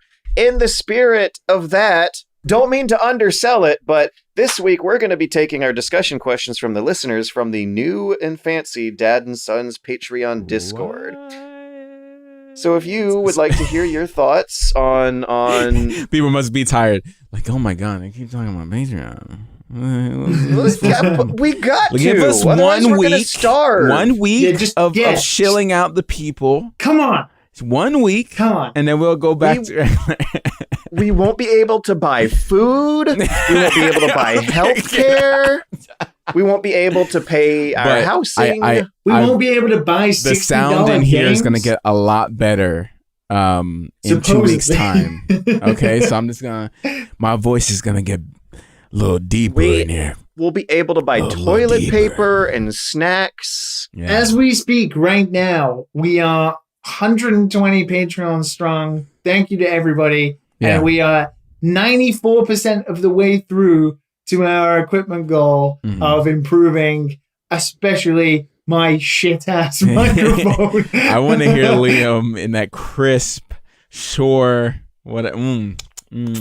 Hey, yeah, we're all going to have the armature after this, aren't we? Yeah. So if you'd like to help, get on board, and you can come and post a listener question in one of our channels, like George. Saprin Kazapper, who asks, how do you feel about the discourse around video games when it is done like how Jim Sterling does it, for example?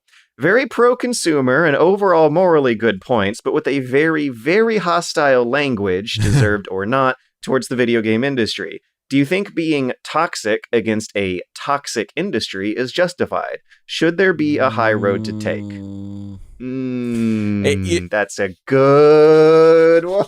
Yeah, okay, we had Jim on the show. All right, but I'm going to say this. Yeah, we love Jim. I'm going to say this. So, like, I like to have a little fun. I'm not gonna lie, and I say this a lot, you know, like trash on a way out. I like to, when the game is bad, man, you know, like it's not like I'm not enjoying it or anything, but I'm pretty sure people get the spirit of it. But like, it's cheesy the way fun. Jim does things sometimes, it is kind of negative. I'm not gonna lie, and it does get tiring. It does get tiring, so I understand where that's coming from. But like. You know, and as an addendum to that, and I know it sucks, and you know, everyone hates hearing it, but especially when somebody has that kind of attitude, and you know, because maybe you know you've worked in games or whatever, right? But you know they're kind of wrong, and yet they're like beating the shit out of something, and you're like, but that's not the reality of the situation, and you don't understand that because your outside perspective doesn't match it. And then the negativity is like almost doubled in that kind of situation, I think. That's why I welcome Liam to correct me if I'm saying some bullshit, because yeah. Like, It's not to say weird Liam knows this, everything, but like, no, I don't. Yeah. Absolutely. And that's the thing, is sometimes I will get not confused, and we've just talked about dollar games and whatever, right? Yeah. I buy games too. We've literally just talked about games being too expensive and like how much we spend money and this kind of thing. But at the same time, you know, this goes around, games can be horrible for people who work in it.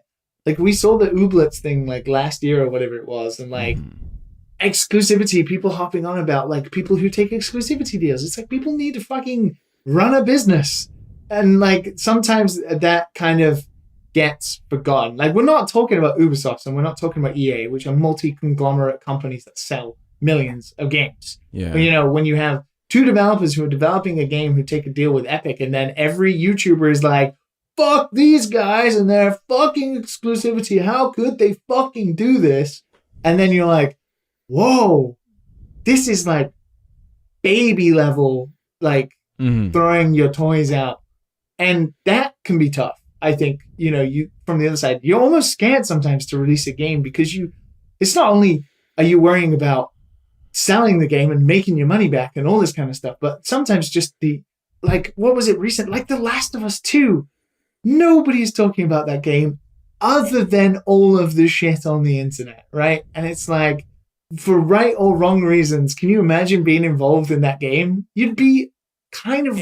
Would you admit online that you were, just in case you attracted a bunch of people to come and be horrible to you and abusive? I don't know. People like negativity.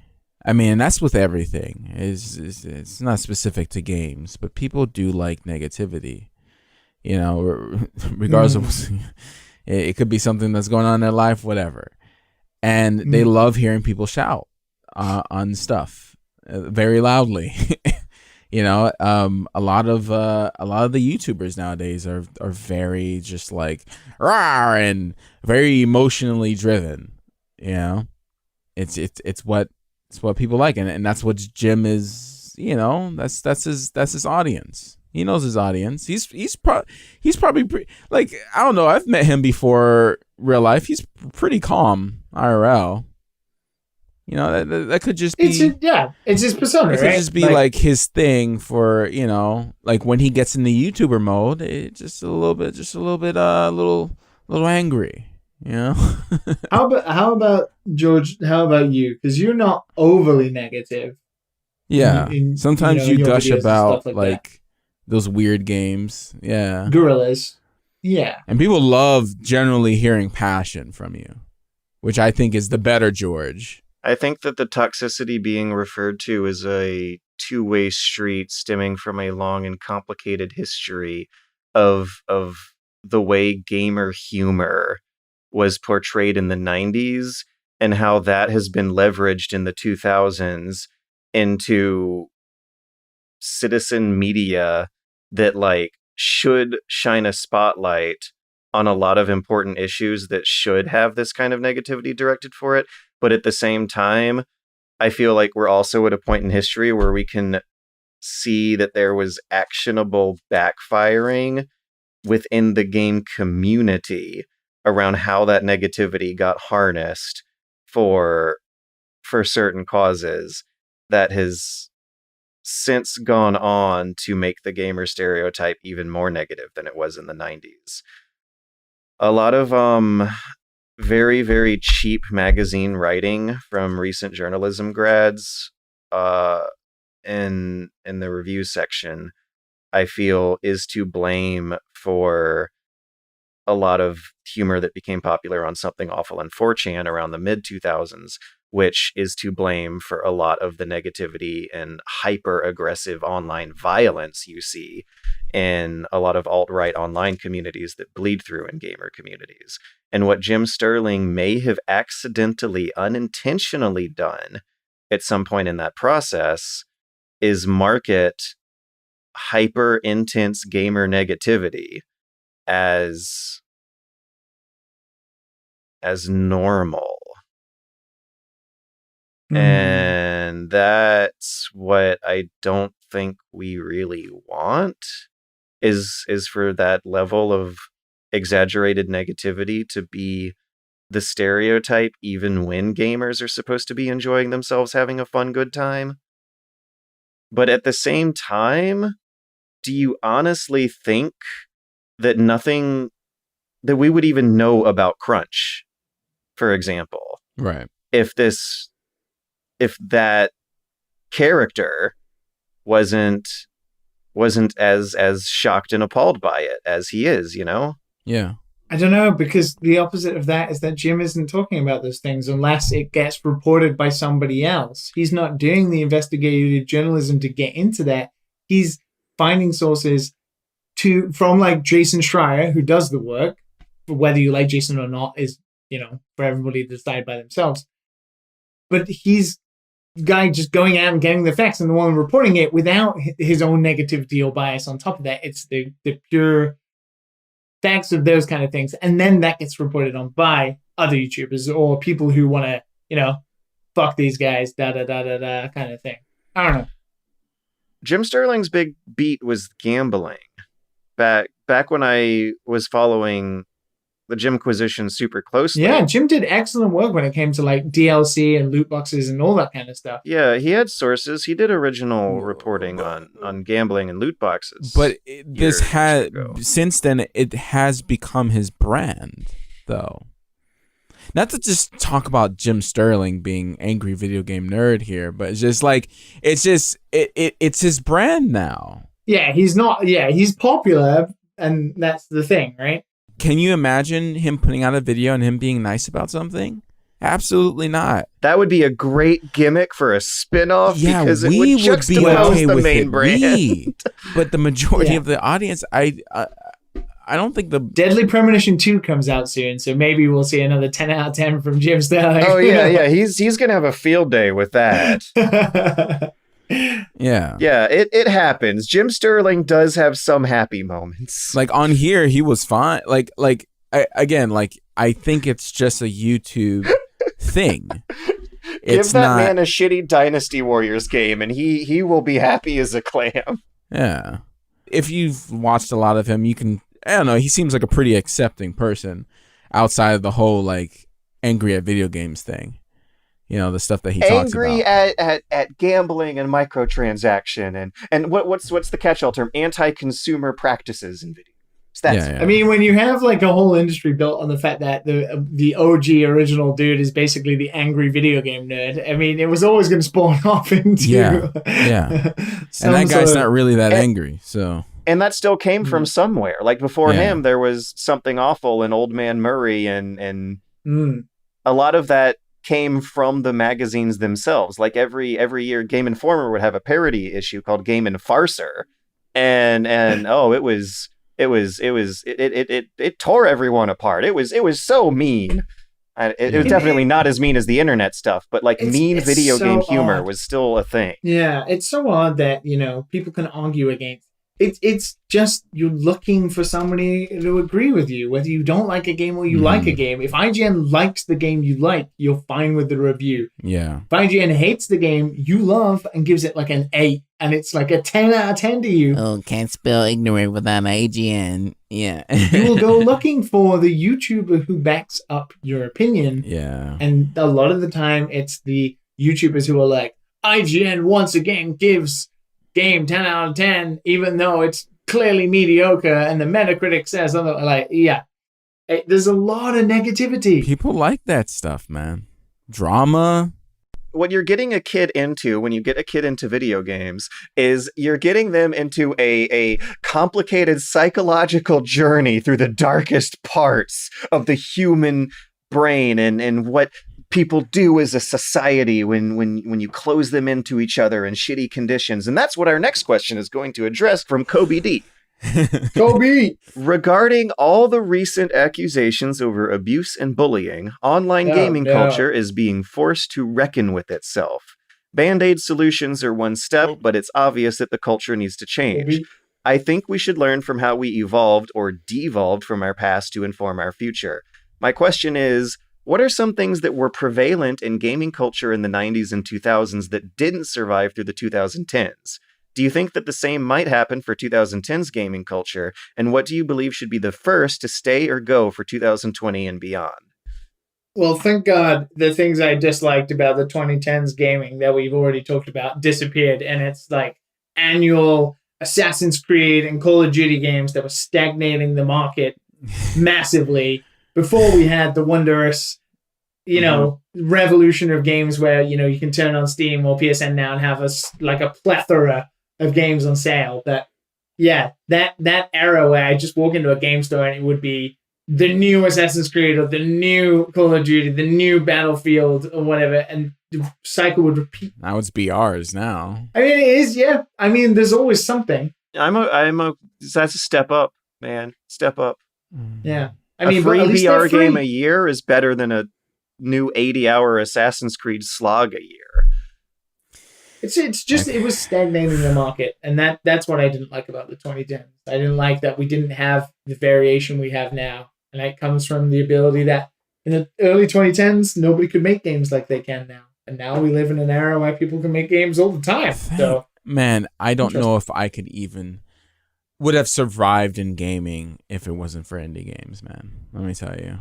Yeah, I've had way more fun playing indie games for the past couple of years than I've had playing whatever crap people have been spitting out. And it's such a weird negative connotation, right? Like, yeah, I had to explain to a friend the other day. I was talking about like a short hike and Griftlands, right? Griftlands being by Clay, the guys who made Mark the Ninja and Don't Starve, huge company who donated like $1 million in profits to the Black Lives Matter movement. That is a lot of cash. Even though they're an indie studio, that's still a lot of cash. Whereas a short hike was made by one guy. Yeah. Indie games have this weird connotation, but both of those things sort of balance each other out, and one definitely didn't cost like $1 million to make, and the other one cost like $50,000 to make. Like, yeah. But the reality is we live in this amazing space where there are games of all different shapes and sizes and all different great and wonderful experiences you can have no matter what you like. And yeah, I'm glad that already just into 2020, we've kind of got over that. Do you think that AAA single-player campaigns are going to be a thing over the next decade, or is that just going to go all to the indie market? No, I think it's still going to be a thing. I gotta have my my Witcher 3s and God of Wars and Last of Us. GTA's not going to go anywhere. Yeah, but there's less and less over the year, and by the time 2029 rolls around, I do wonder... You think Naughty Dog are going to turn around and make another Crash Bandicoot? Or like... Maybe. Like, I don't know. I don't know if I want that. There's definitely a lot of talk going around about how expensive those things are. So and expensive. There's like insane. So much more leverage with other projects like you're talking about of a smaller scale. I would be okay with single player games being more of an indie thing and AAA just sticking to multiplayer gambling sports. The thing is, I do like the occasional money everywhere single player game, like a world that's just fully fleshed out. Like I need that at least once a year, man. It's like a Marvel film to me. Like, it's not like high art. Like, it's like money on the screen, fiesta, looks great. Yes. Yeah. You're not going to get the same like thought-provoking, gameplay or story that you would from an indie game, but it's going to look pretty.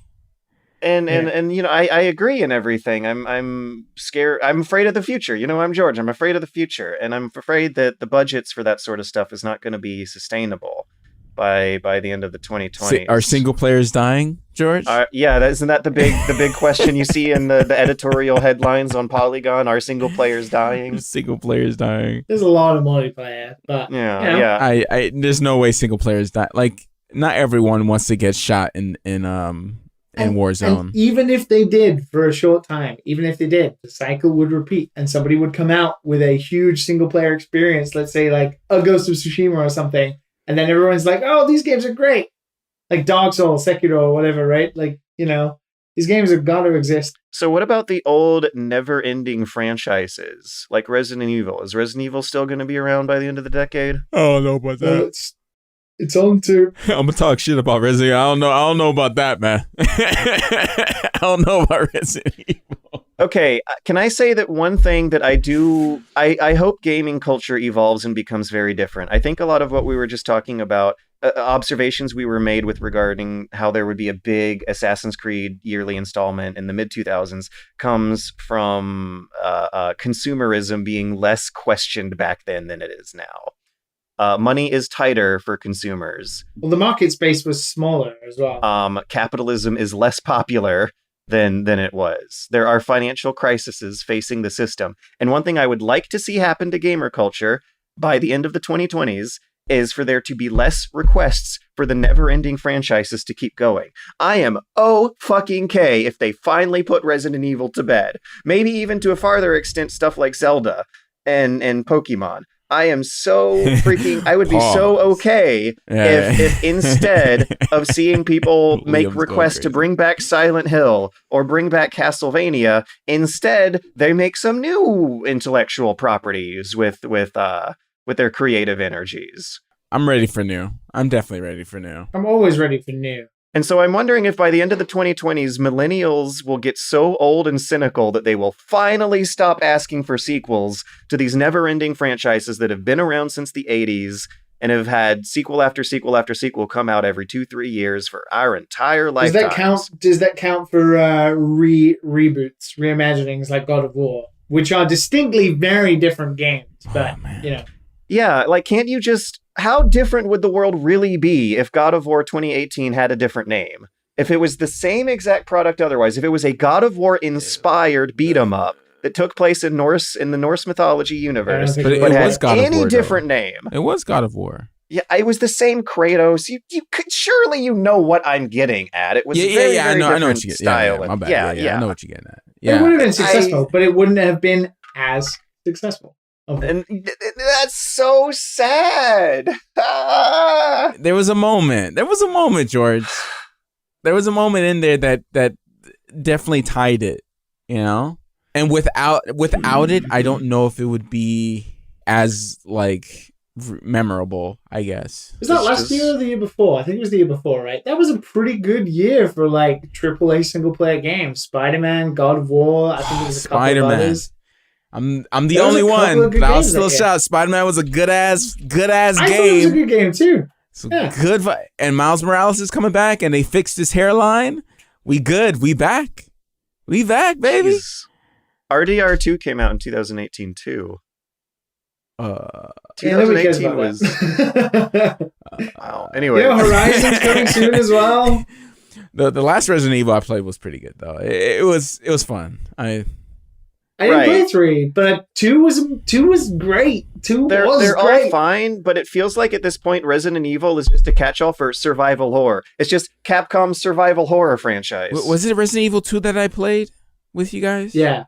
Okay. I the remake? I've forgotten. Yeah. It's some remake I played it with you guys. But see, I feel like you're being I'm not particularly the biggest Resident Evil fan. I love Resident Evil 4, right?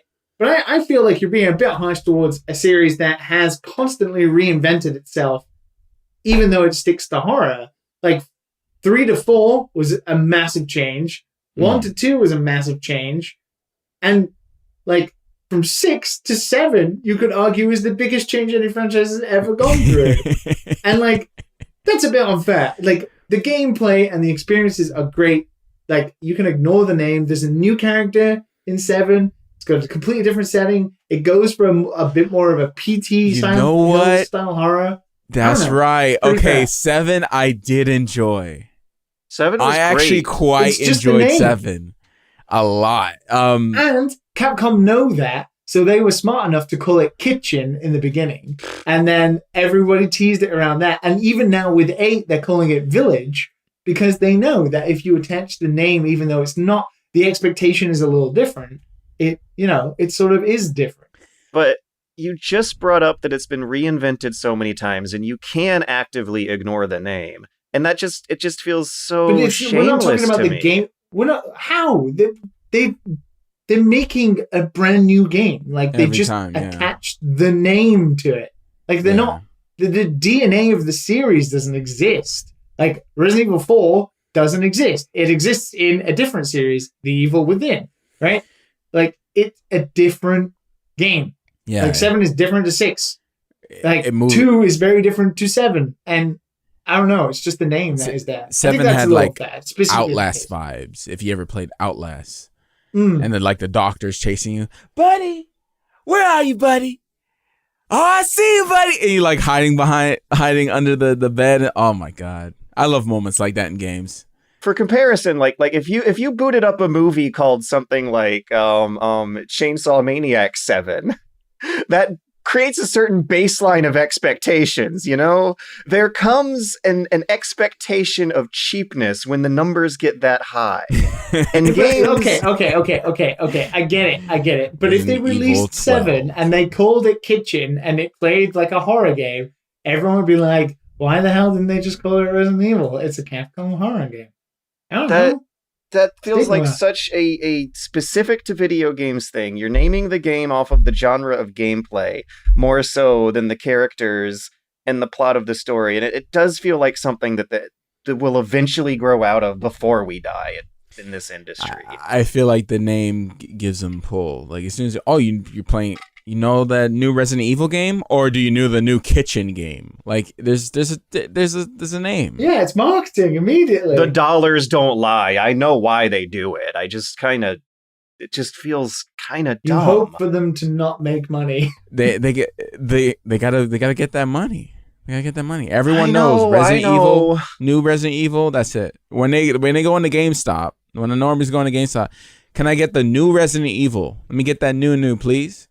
Oh, yeah, I know what you're talking about. Let me go in the back. Give me the true new. No one cared about PT until that Silent Hill logo showed up at the very, very end of the experience. And it was made by Kojima. Dude, PT, man.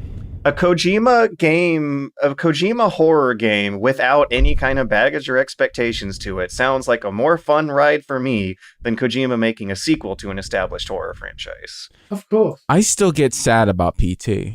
Am I the only one? I still get a little sad. Like, I know it's just like this thing that just came and went, but I still get sad about it. There was another port. You're not the only one at all. People are talking about it in our Discord even. You know what like is gonna happen. You can go back and play it right now, and you will still be a little scared. Like it's not like, oh, I know this girl's behind me. Like no, you are scared. There's nothing that's gonna change that. You know that the game puts the girl behind you and shows the shadow in front of you, and it doesn't matter. Yeah, and they just found that out this year. That was new. There's still new things being discovered in PT. Oh my god! Like it's insane that you're bringing it up and questioning it. No, you are not the only one. There is a PT community, my friend. It was a good little game. Just a little game. Oh my god! Still the scariest thing I've ever played. I watched my friend like almost pee his pants, and it was great.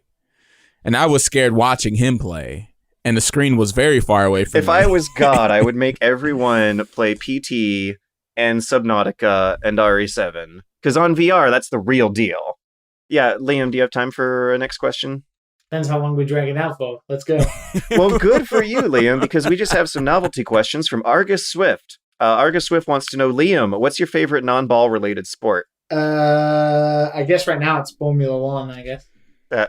That's all? You don't have any, like... There are sports without balls? What are you talking about? Wow. But a car wheel is basically a ball, but with the left and right chopped off.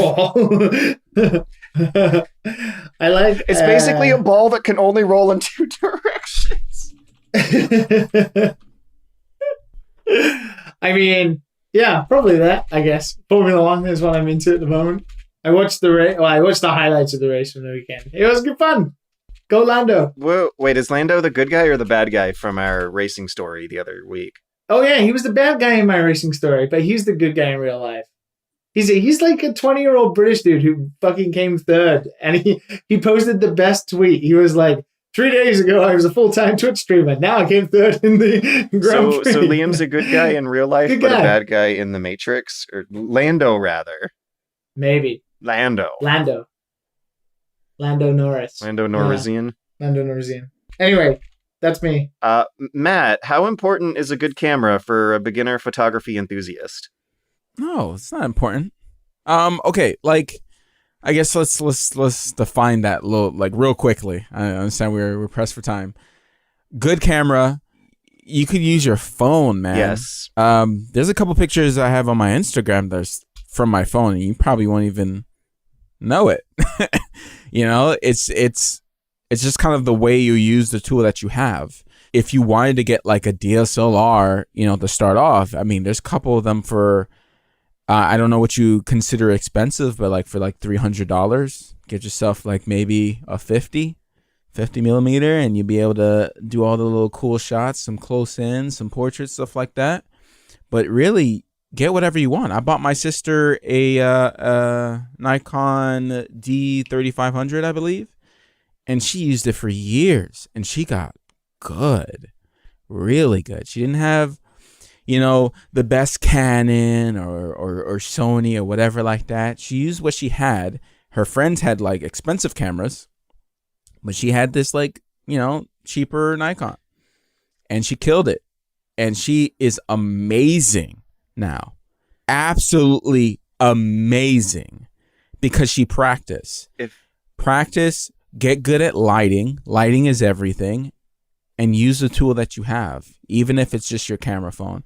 Like you'll be able to get some good shots out of it. If you don't have a good camera, you can still embrace your limitations. Yes. Like a shitty cell phone flip camera might make cool glitch art, or playing with fog on a glass is something that like just get weird and abstract and artsy with it if you can't even do traditional. As you practice, you start to gain an understanding of your frame and the things that you like in your style. Just get out there and do it, and go through the manual. Like learning.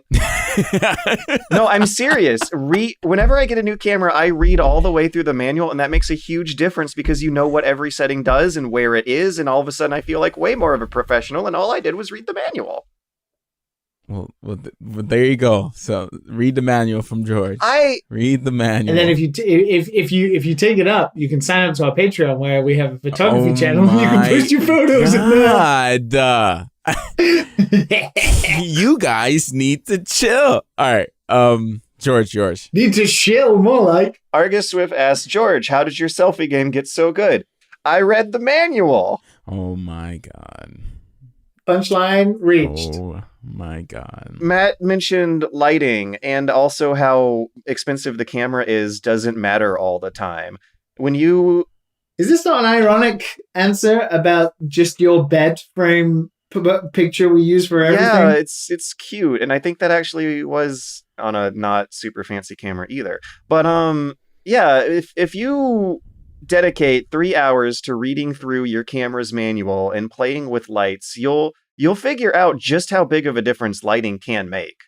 Like, if you have the lighting casting across the wrinkles of your face so that everything is not one flat tone, then you look better. I don't know what it is about the golden Fibonacci sequence or whatever that having light casted across half of a person's features triggers, but it does just make some aesthetic part of your animal brain be like, oh, this is a prettier image than the one with less lighting stuff going on. Also, curling your forehead. You see when you like curl your eyes and curl your... They can't see that. They can't see that, but they can hear it. You can hear my forehead curling. You can hear some wrinkles in my brow ridge. Those are the wrinkles that you guys are hearing. Yeah. If you curl in your forehead, that can create some pretty good facial expressions sometimes. Do some fun eyebrow movements like that way. Yeah, thank you for the Foley on that, Matt. Holding your phone at an angle where the light is casting halfway across your face, not fully lighting your face, but like halfway at an angle. And curl your forehead. We'll see you guys next time. Give the camera a little smooch. We'll see you guys. Join us. Support Take us your on photos. Patreon. Put them on the Patreon, Give baby. the camera a wink and slide that shirt down.